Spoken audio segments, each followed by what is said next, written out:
Welcome to another Britflix.com podcast. My name's Stuart Wright, and today's guest is composer John Mehrmann. Welcome to the show. Thank you, Stuart. It's a pleasure having you on. Now, you're a composer living in Maine who writes music for choirs, movies, orchestras, soloists, kid shows, commercials, church, and more, according to your biography. You also play piano, sing, conduct, are percussionist, accordionist, and much more. I mean, I thought the story about the what you did with the Immaculate Heart of Mary Parish in Auburn with this 1954 organ that was reconstructed. I mean, it says, it sounds like it was recent, but how recent was that? Was that something? Was that this year, last year? That was 2019.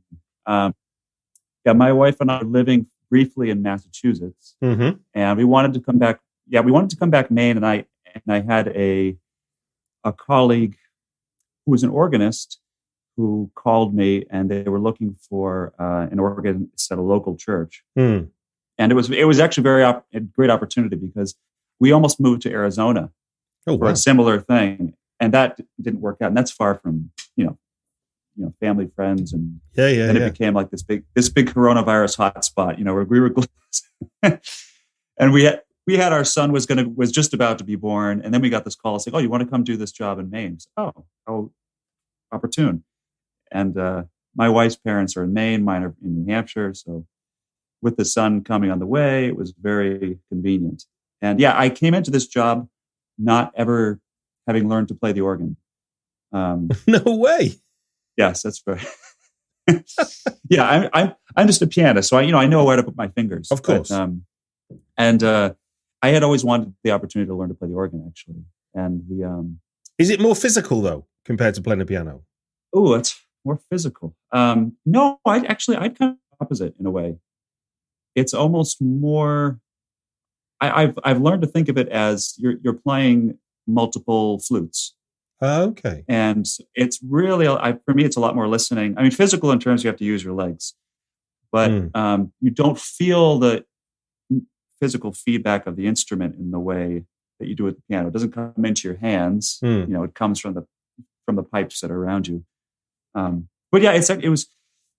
I came in and we didn't have the organ at the time, and 6 months after I started this job, we had this old electronic Allen thing, and then they were just at the end of the process of bringing this beautiful organ from a convent in the Midwest that I think was closing. Yeah, and installed it. They had a local organ builder build this beautiful case, put all the pipes in, and then COVID happened. Really 2 months later, and so I've just the past year I've just been able to practice the organ. Like 20 hours a week. It won't surprise people tuning into Britflix podcast that we've come to talk about your film composition work, and in particular, the score you did for Honeydew, which was a film that I saw at Fright Fest back in the autumn, and I referred specifically to your skin-crawling atonal score, which, having listened to it all now, because it's now available for people to listen to in its own right outside of the film, there's a lot more going on. I mean, I think in some ways, if I put on my music journalist hat on for a second, there's for me, listening to it as a whole piece of work, it's got sort of the fractious electronica of, say, early noughties Warp records. And then, in other ways, it feels like it's holding hands with the poison nature that's the story of the film. So it's it feels very real, but also very artificial. It's sort of almost, in some ways, it goes between sort of a sledgehammer to crack a nut and very subtle at the same time sometimes. And it's it's a really uncomfortable and physical experience to hear it that way. And obviously when you hear it in connection with the film, that's what gives it a presence. I felt like Devereux Milburn, director, didn't shy away from indulging himself in using what music you provided. It's got such a presence in the film. And it reminded me of Mark Corvin's score for The Witch or David Julian's score for The Descent, in the sense that they've both got that ability to be as uncomfortable away from the film as they have when you watch the film. Well, actually, I was hesitant about making a standalone album from the movie because of that, because it's so integrated with the film itself. I was like, well, I don't think it really needs to have an album aside from it. And I'm glad we ended up doing it, but the whole process of writing the music was so bound up with the editing of the movie. It was from November of 2018 until June 2019. Devro and I were just back and forth all the time. And I'd send him a little clip of some music I was working on, and then he'd re-edit something, and then I'd send him more music. Let's, before we get too much into that, then let's just start at the beginning of the story. Then, Honeydew, the soundtrack, the score is available to buy and stream.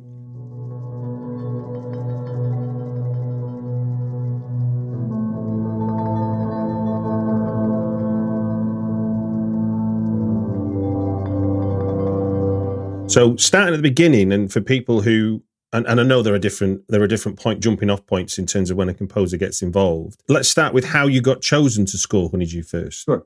How did that come about? So, the cinematographer and co-screenwriter, Dan Kennedy, was a longtime friend of mine. I think we knew each other since we were middle school age. And I wrote the music for his directorial debut, Loud Places. And I think actually when we were in high school, we might have done something together for fun. So it's great to see these sort of echoes through our lives. But we did Loud Places together, which was completely different music, more deliberately beautiful sort of sounding music. Yeah, which obviously Honeydew is not. And of course, Dan went to college, I believe, with Devro and at NYU, and they were both film students. And then so Devro was looking for a composer, and Dan said, "Oh, check out John's music." And I think he sent Devro. It was interesting because he sent Devro the Loud Places music. And also, what was really fun is that I showed him some music that I had sitting in the box on the shelf for years that I'd written 10 or 15 years before. Yeah. Instrumental pieces that he really loved. And I'd never really gotten any traction with them, that had a particular kind of rhythmic quality to them that he was like, "Oh, I want that." And actually in the early version of the movie, he had put some of those in the movie. So that's how we got started. At what point in the film's journey did Devro get you involved with creating the score? When they were filming, really. I was in touch with Dan I think it was late summer. I think my wife and I just came back from our honeymoon in August 2018, and I got a text from Dan, and they were about to film. I think they were filming in September. Yeah. And so I went out on set, and I think just one day, might have been two, but I went out and saw how boring it is to make a movie, which was... There's so much support. The poor actors, take after take, sitting, let's do it again. Yeah. Which was new for me. You only see the final product and how exciting it is. No, indeed. So, if you were involved as in the film's being shot, so you're aware of what it is. Presumably you've got a script. That's right. I had the script. That was the first thing they sent me. The script. I read through it. I thought it was really weird. I was like, I don't know. My first reaction was, I don't watch horror movies. I don't know if I'm the guy. I don't know anything about them. But it appealed to me. And, even in the script, you can perceive all the twists and turns in it. And also the kind of, there's a weird sense of humor in the movie too. For sure. That you could get through the script. And so that idea of coming to the set, I remember reading Philip Glass's autobiography that he wrote a couple of years ago, and he was talking, I think, about Koyaanisqatsi, or maybe the sequel to that. I can't remember the name of it. Okay. And how it was the sequel to that, and there's this opening scene of how, and he went there when they were filming, and I think it was somewhere in South America, and there's this scene of them mining for gold or diamonds or something. And it's, we assume this is this horrible sort of thing, right? They're in this awful labor conditions, but he's got this children's choir with trumpets playing. And I guess someone said to him, why did you do that? It's this slave labor situation. He said, you think that's what this is about. Actually, he said, I was there, and these guys are like, they love this. They're so excited. Like they find it like a diamond, and they run off to the market or wherever to sell it. And it's like, so I was thinking I have to be there because there's things I can't imagine until you're there. And intangible things you can't anticipate. And one of them was, and I'm so happy to see Devro talk about this in interviews I've seen him do, the sounds of being out there in the summer in New England at night. You have crickets and cicadas and frogs and things like that. The sound of the wind. And so, and it actually resonated with an experience I'd had maybe 10 years earlier, being outside in the early springtime and listening to the sound of the spring peepers, little frogs, and the rhythms of their noises, which are kind of these roiling polyrhythms that kind of, you get closer to one and you can hear some emphasize, and you get closer to da, da, da, da, da, da, and they're over each other. And I remember going back and transcribing some of these rhythms, recording them and transcribing them. And so when I went to the set of Honeydew, I did the same thing. I took my little voice recorder and, and transcribed some of these rhythms and the rhythms of the, cicadas and people. Well, there probably weren't any peepers in September, but frogs and crickets. So it literally, the sound of the set informed the music. And so when you have this sort of seeming chaos or like organic oozing of sounds, it's because of that idea.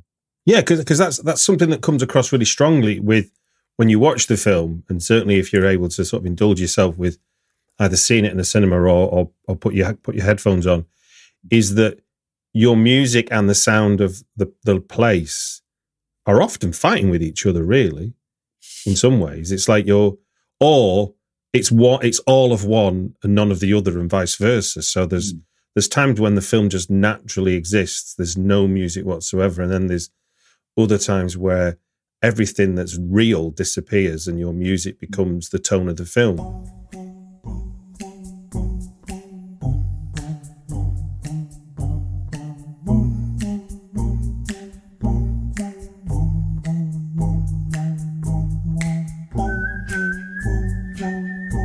When I wrote the review of the film, it's your music in the first half of the movie, because like you say, there's like a dark sense of humor going on that you're not quite understanding, and there's no way of guessing where the horror's going to come from and where it will end. And I'm not going to spoil it in this conversation, but for much of that part, there really is just your music telling us and reminding us we're watching a horror film and to be ready for it.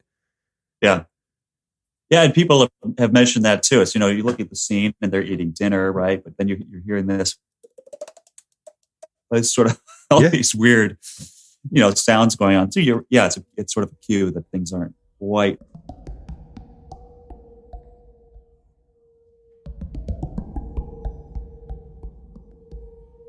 Right, and the scraping blades, Yeah, the blade on whetstone and things like that. That's. Yeah, it's just our kitchen knives. I think we got as a wedding present or something that I'm sharp, just sharpening. So in that sense, I've interviewed, goodness gracious, what they called.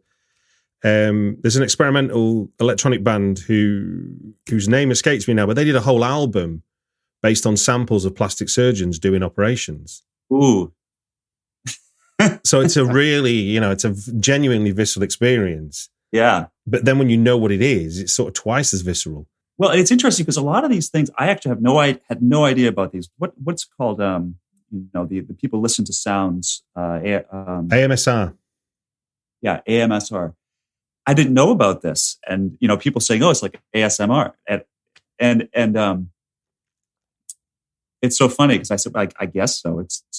It was really, Devro had a lot to do with this, because I would send him at first things for instruments. Oh, here's something for the piano. Here's a little beautiful tune or a violin, whatever. And he said, I don't know. He kept saying, let's do something stranger. And I think that the first time I sent him a track of me doing these rhythms on my cheeks, basically, and making sound effects. And he was so excited. He was like, oh. And he couldn't have known it at the time that, there's a particular thematic element about somebody's cheeks that are, maybe become a meal at some point.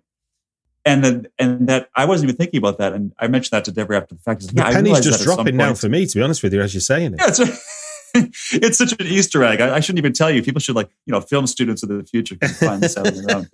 But it was unconscious at the most. But it was really cool. Realizing that, cheeks. There's so much cheeks in this, and there's this line where, "That's my cheek." Well, I'm glad you told me, though, because I was while focusing on trying to understand what it was you were doing, I'd wrote down, is he tapping on a UPVC pipe? Is he flicking his teeth? I couldn't quite work out what it was, but now, it makes all the sense. You change the shape of your mouth, changes the pitch, and and there's water. We have these giant wine glasses, and I just kind of fill them up with water and tap them while I'm tapping them. Shift them around, and the pitch shifts. I mean, I think for anyone that sees the film, I mean, the opening 2 minutes or so almost sets the mood of the film anyway, in terms of what you're giving to the movie, because you've got this kind of almost like doomy choir sound is the best way I could describe it, for the girl eating the steak and eggs while reading what appears to be Bible passages or some quasi-religious stuff. But then it cuts hard to the funeral sequences, and then we've got this more almost like tinnitus sound going on. So we've got this ethereal moment, but this really ugly eating of steak and eggs, and then this really visceral attack, which is meant to be a moment of solemnity as well, and we're not and it's and I wrote down when I was getting ready for this conversation, it sort of sets a pattern for the entire film at that point. Yeah, that's right. Yeah, and that dichotomy. Yeah, right. That was actually probably the first track that we did that I was like, okay, this is onto something unique for this movie. And it was really just me kind of mumbling nonsense, in harmony, and it's something I've done with with Gregorian chant. I found if you need to have at least usually like three people in the same vocal register, like 3 men, 3 women, to have the sound of a blended voice.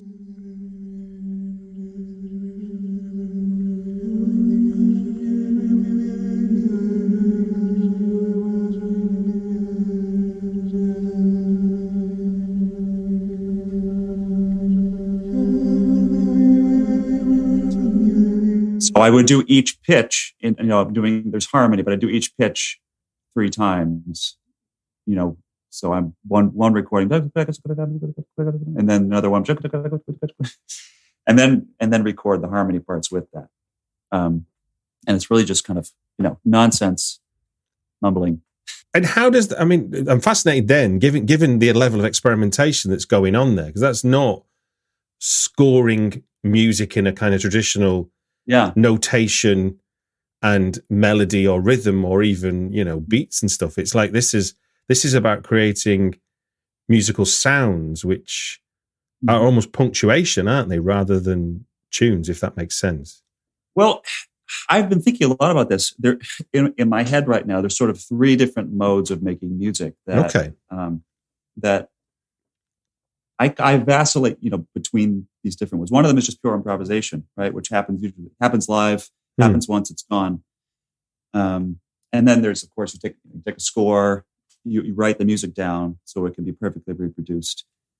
And the other one, there's this sort of third way, which is what you're describing, which is like sound sculpture, where you're making a recording, you add something else to it, you make little tweaks. And that's kind of somewhere in between the two, because a lot of times with this, and for Honeydew, I write sketches of scores. If there is a harmony part, I'm writing out what that should be. If there's particular notes or rhythms, I sketch them out. But then there is a lot of improvisation that happens into the microphone, in layers, and then editing them and manipulating them. And if we talk about a couple of specific scenes, because I think it's kind of instructive as to almost illustrating how obtuse the music that you scored can be compared to what we're seeing. And I think the example you gave of was it Philip Glass? Did you say was talking about the idea of this music being over here and the image being somehow at the complete opposite end of what it was illustrating. And it's a really simple one. It's the scene with Riley and Sam when they're having sex in the tent. Oh, yeah. I mean, the image is like almost like looking through a telescope anyway, so it's very voyeuristic. Yeah. But there's nothing sexy about the music that's been put to it. Well, I have to be honest, I didn't put that music there. Yeah. I was surprised when I saw the final cut that was the music. Because that was actually, and it comes back later. And there's places where Devro did that, where he put music from earlier. Yeah. And moved it around. So that was actually, that kit was originally for the scene where they're on the post and Euless is coming and just before I don't want to spoil too much. I know what you mean. So we'll carry on. Yeah. Yeah. And so there's this building up of tension, and that's when that is the same chanting with the driving tension. Yeah. And Devro took that and put it in that scene in the tent. So yeah, I can't take responsibility for that particular placement.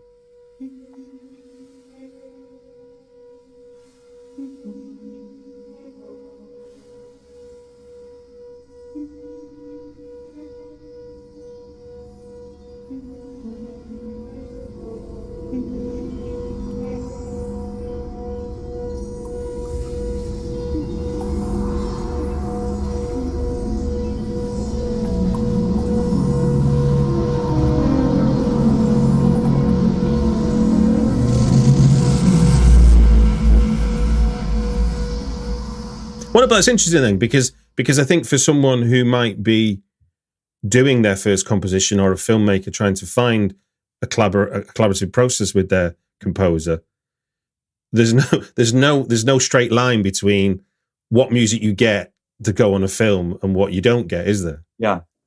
And there's a misperception. I think a lot of people, they see a movie and they say, oh, look at how Hans Zimmer built up this big climax here going into the scene. Well, he doesn't take into, especially with digital editing film now, how the director is able to, tweak the image to fit that music exactly. And takes music, puts it in other places. I remember being in a film composition class in college.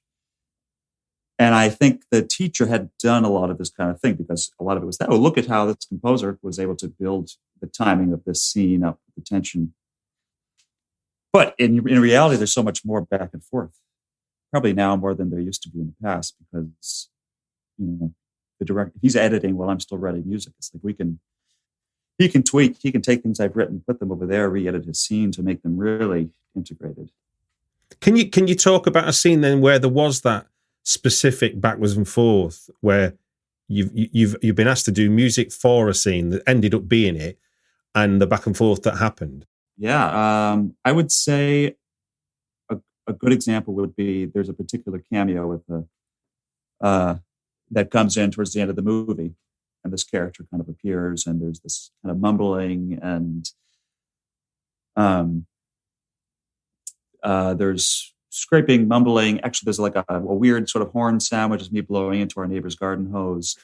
And that's a scene, where he had early on, because we hadn't gotten to that point in the film, taken other tracks I'd done, and he sort of got as much as he possibly could out of them. It was, things were repeating themselves. So then this was a scene that we really went back and forth, and with that sort of the timing adjustments, and we need another 3 minutes here to stretch through this whole scene, because at first I asked him, can you give me timestamps throughout the whole movie? Where do you want music?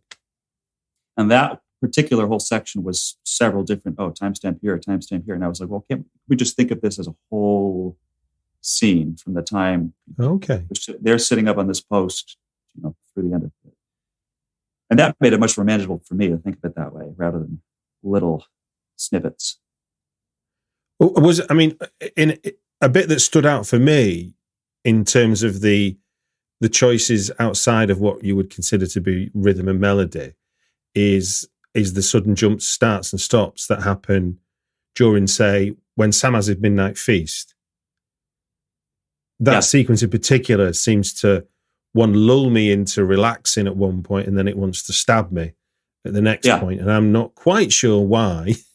And then you've got the image of Goonie appearing from nowhere. Yeah, he's there. So you've got the action doing stuff. So in a way, it felt like for me, and I've never noticed this before when I don't always look at scores as closely as I might do with this one we're talking about, but it certainly felt to me like the music was, it was like the music was acting alongside the characters in a way, if that makes sense.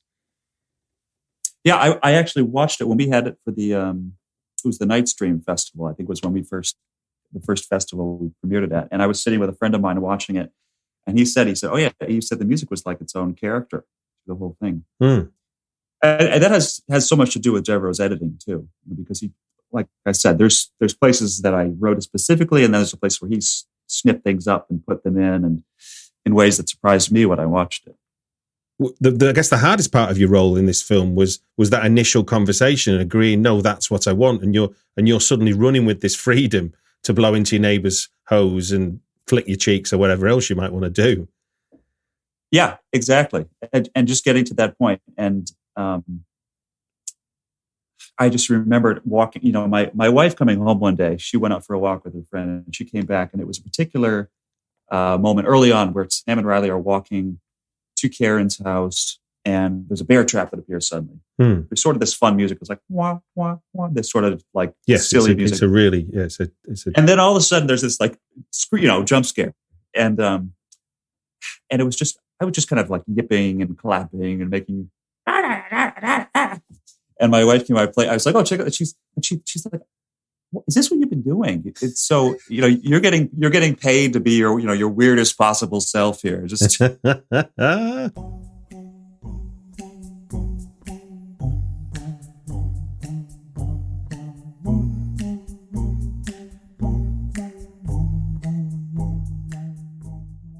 you mentioned early on about how when you're on set, the importance of hearing the real sounds, and obviously there's also sound design in and amongst that real sound and what you're providing with the music. So how much collaboration was there between you and the sound department? And in particular, I'm thinking sort of Romain and Sturmer and Camille Thomas, who are credited as Foley artists. Did you do anything direct with them? Or No, I think I met them on set, I believe, but I never actually, we never corresponded. So Devro would have been our intermediary there. Got you.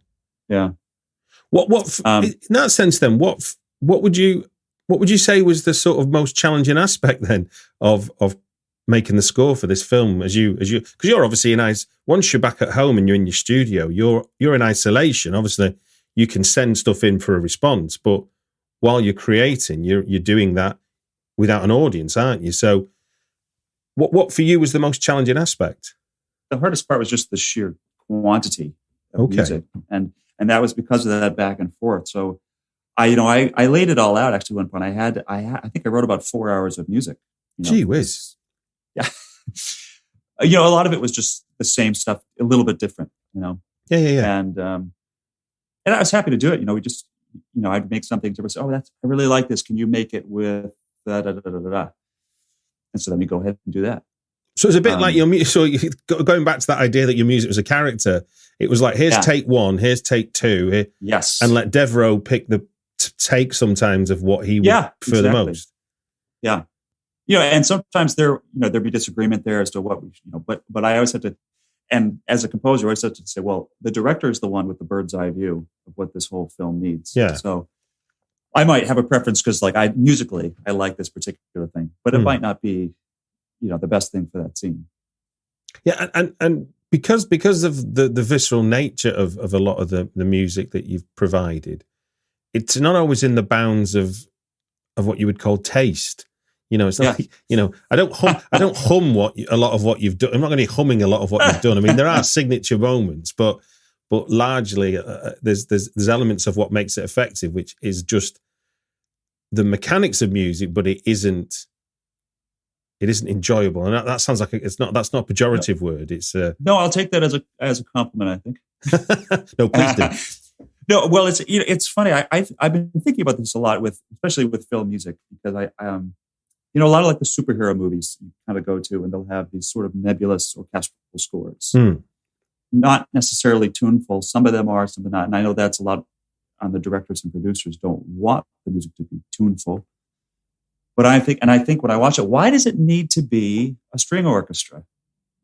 A string orchestra, you need a string orchestra if you want to write parts out for people to play. That's kind of hard to do if you're doing body percussion and household sound effects. But if you're making all the recordings yourself with a microphone in your living room, why does it have to be instruments that, pianos and violins?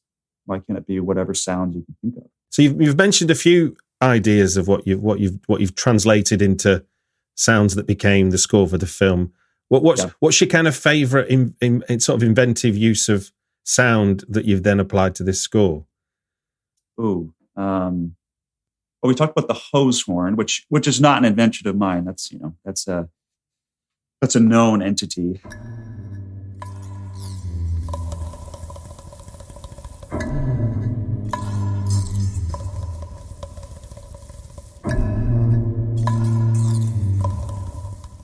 Yeah, and I'm hesitant to say exactly what it is. So there what people have mistaken as a theremin, or Devro wanted a musical saw early on, and I actually talked with a friend of mine who's a cellist. I said, "Oh, can you play a musical saw?" And he said, "Oh, yeah, I could." So we were kind of thinking about that, and then I was just experimenting one day at home, and I was able to come up with this sound that ended up being the musical saw. There's a lot of stuff with water glasses, just sort of creating a sustained kind of unsettling harmony. I think if you listen to the soundtrack album, there's a track. I think it's the box, which as it gets into the cheek slapping, and then there's these sustaining tones, which are so it's water glasses. But then I do a lot to the sounds, distort them.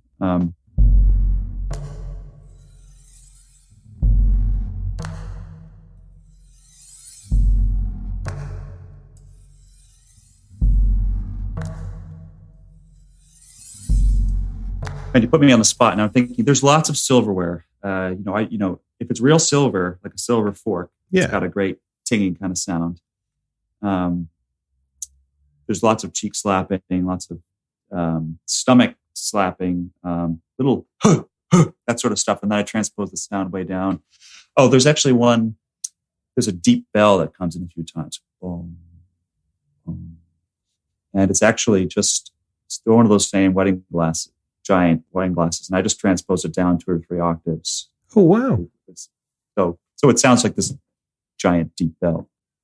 I mean, I'm a big fan of drone rock music and doom jazz, which they're forms of music that on the surface they're not very melodic, but you as the listener, I think, end up tuning into oscillations somewhere in it because it becomes enjoyable. And I think that's a lot of what over the piece of the film your score does, is that even the jarring bits you become accustomed to because they happen so regularly. They're no less surprising, but they become the language of the film. So you begin to tune into it. And that's something that I remember when I was reviewing the film, is that the effectiveness of the movie, because like we said at the beginning of the conversation, for the first half of the film, you're in a horror film, but nothing horrible has really happened. There's clearly clues, and it's obviously off its head. Yeah. But you're not thinking this is Saw at that moment by any stretch of imagination. But the music that Devro has chosen to use of yours, alongside the, Betty Boo on the TV or Popeye, which has got that kind of oldie analog, rough sound to it. It sounds horrible, so therefore adds to a horror sound in a way. Yes, right. You're making me think of other sounds too, so I'm getting distracted back in the other direction. Well, I tell you what, I like to tell one where the two work together that really, really is affecting is the bit where the Riley and Sam are being shown to their room for the night by Karen, and you've got that. I'm guessing it's cable access TV star doing his warbling. Then there's your atonal stuff, but people are still talking. There's not it's not like the sound is just there present. It's in addition to talking and a guy singing.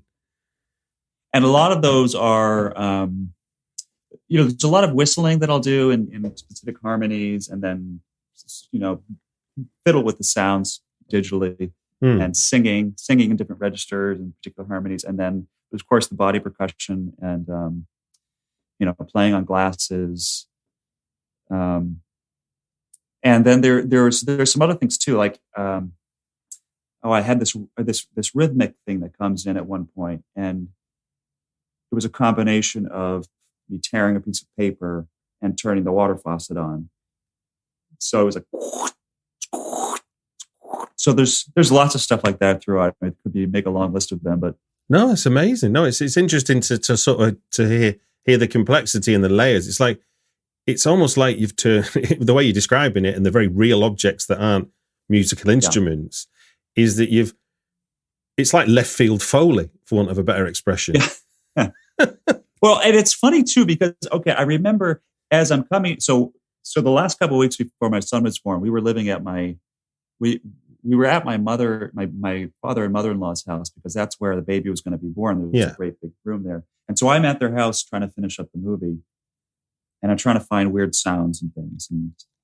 And it's interesting. I remember asking, I was asking my mother-in-law, "Oh, is there?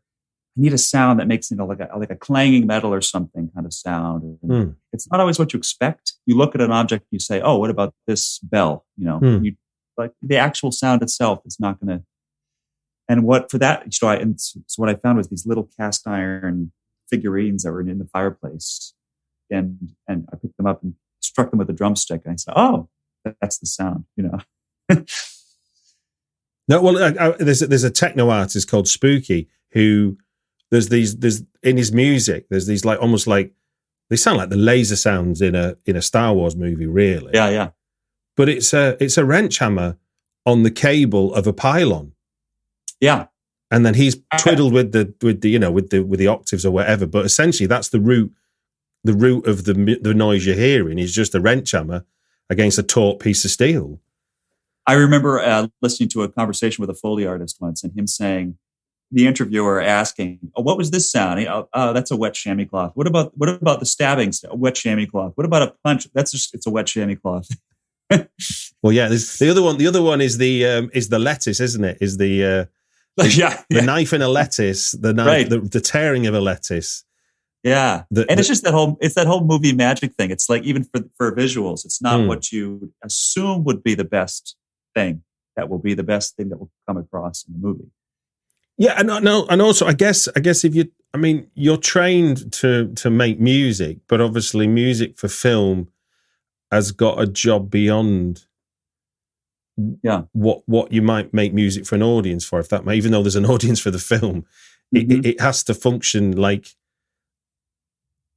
the director wants it to, rather than entertain, which I guess, I'm simplifying what music might be for, traditionally speaking. How do you, it obviously sounds like you kind of, your willingness to experiment knows no bounds in a sense. It's like, and it's interesting what you describe with your three different sort of modes of music. Because as a writer, every day I write 1,000-word short story, stream of conscious in the morning, which has got nothing in common with how I might work with a producer talking about an idea.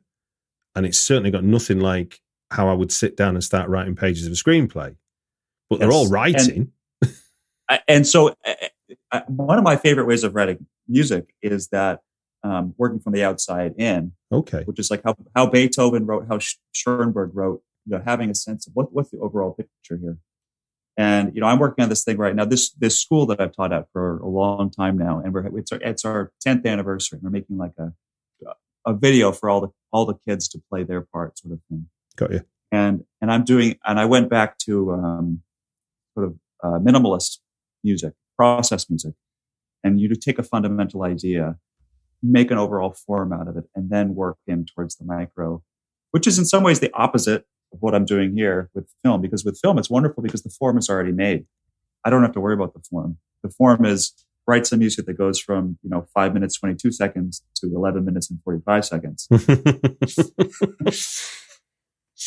That's the canvas. You know what lane you're in at the very least. Yeah, I love it. It's the same thing with choral music. Choral music is wonderful because if you want, there's a form right there, which is the text. Just use the text as your form. So I like it when the form is suggestive. Form is difficult in music. I think it's probably harder than, say, painting, where your form is you have this canvas, fill it up. But in music, the form is time. So, yeah. So in that sense, then, when you're covering, so the conversations with Devro, it's all very well. I guess it's all very well for him to go, yeah, like that, and then you come off the call and you're like, all right. Then you go scratch your head, go, like what again, like that, and it's kind of like, and if you're thinking of the mic, because in that sense you're at the micro moment, aren't you? And the possibilities can go anywhere, can't they? Yes. Well, and that's kind of one of the spots where you just have to.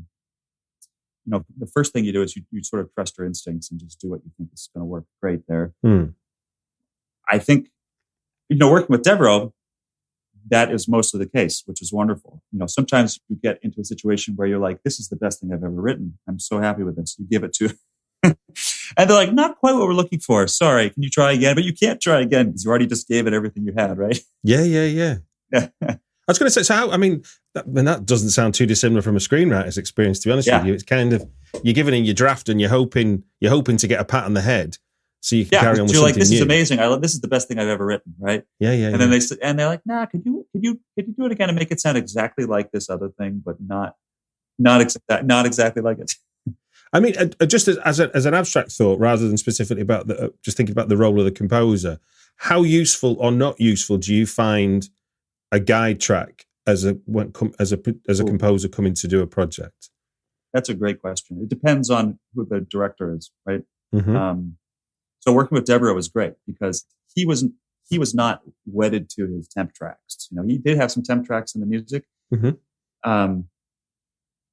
but they were starting points. So he had this idea that I remember at the beginning he wanted steel drums, which we kind of got very far away from. He was listening to some sort of steel drum orchestra.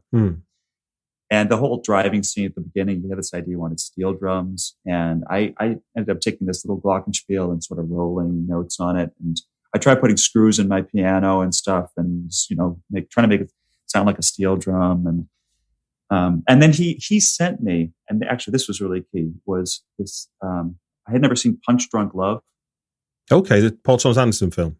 Yes. And the soundtrack for that, which is very rhythmic and unusual. And I remember listening to it and not being sure how the sounds were made. And I, sometimes as a composer, you hear something like that, you're like, oh man, I wish I could make it sound like that. I can't do that. And that was the impetus for the, because it was some sort of like drum sound, but it had an electronic feeling to it. That's when the cheek popping thing started. Because I was like, that's kind of, maybe it's sort of like a cheek popping. Got you. So yeah, in that case, when you're working with someone like that who's just using it as watch this film. This score is really effective in this way. There was actually what was the name of the movie? There was I wish I could remember it. It was about a guy. It was a recent film. I think it was on Netflix about a guy who this crazy family killed his family or something, but they got away with it, and now they're getting out of jail. Oh, Blue Ruin. Yes, exactly, Blue Ruin.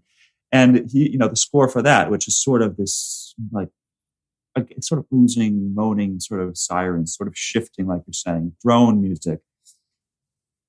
So I watched that, and of course, since I kind of a wimp with thrillers and things like that, I would sort of scroll ahead on Netflix and see like, oh, does he get whacked? Oh no, he's good.